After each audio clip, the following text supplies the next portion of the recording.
Write the first letter of given objects. दी गई चीज़ों का पहला हर्फ लिखिए.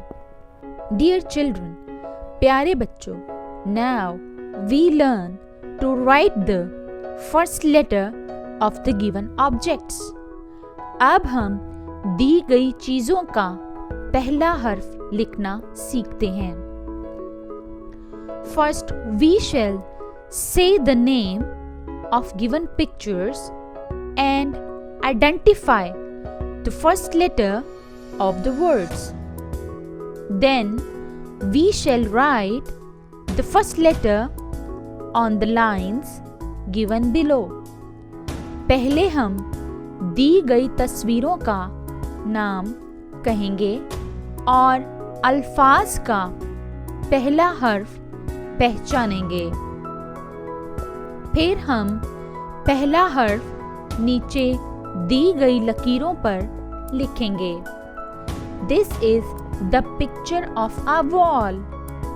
Wall starts with W. So we write W on the lines.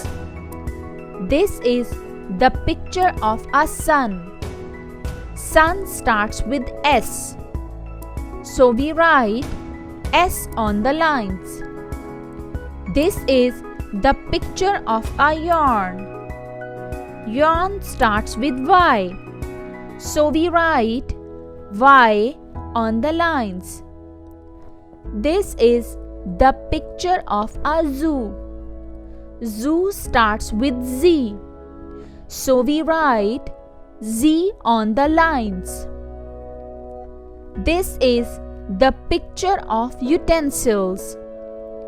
Utensils start with U. So we write U on the lines.